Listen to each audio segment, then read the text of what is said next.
In today's video, I'm going to teach you how to set board permissions in Monday.com. Fast and easy. Monday.com is a powerful tool that helps teams collaborate efficiently, and understanding how to manage your board permissions is crucial in ensuring the right people have access to the right information.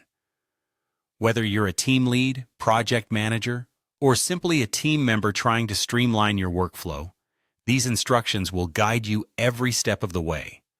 First things first, you'll want to start by opening the board for which you'd like to set the permissions.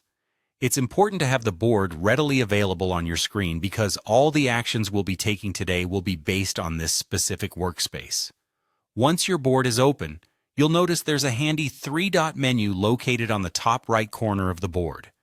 This menu is your gateway to a variety of settings and options that can help customize your board to better suit your workflow needs. Next, with the three-dot menu now in view, go ahead and click on it. This will reveal a drop-down list that contains multiple options for managing the board. From this list, you'll want to look for the Board Permissions option and select it. Doing this will open up a specific section dedicated to managing what each member of your team can see or do on the board.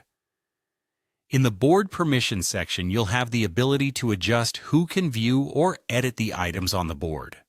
This is a key feature because it allows you to control and fine-tune the level of access each team member has.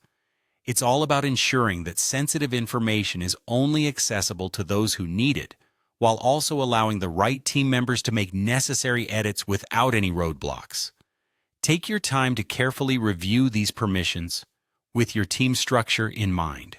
You might want specific members to have full editing capabilities, while others might just need view-only access. This control is not just beneficial, but critical in maintaining the security and integrity of your project data. Remember, permissions can always be adjusted later if the needs of your project or team change.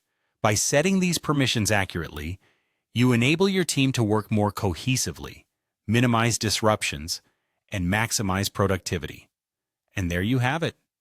With just a few clicks, you can effectively manage who has access to your board, ensuring that your workflow remains smooth and secure. Thank you for watching. And if you have any questions or need further clarification, feel free to leave a comment below. Happy organizing!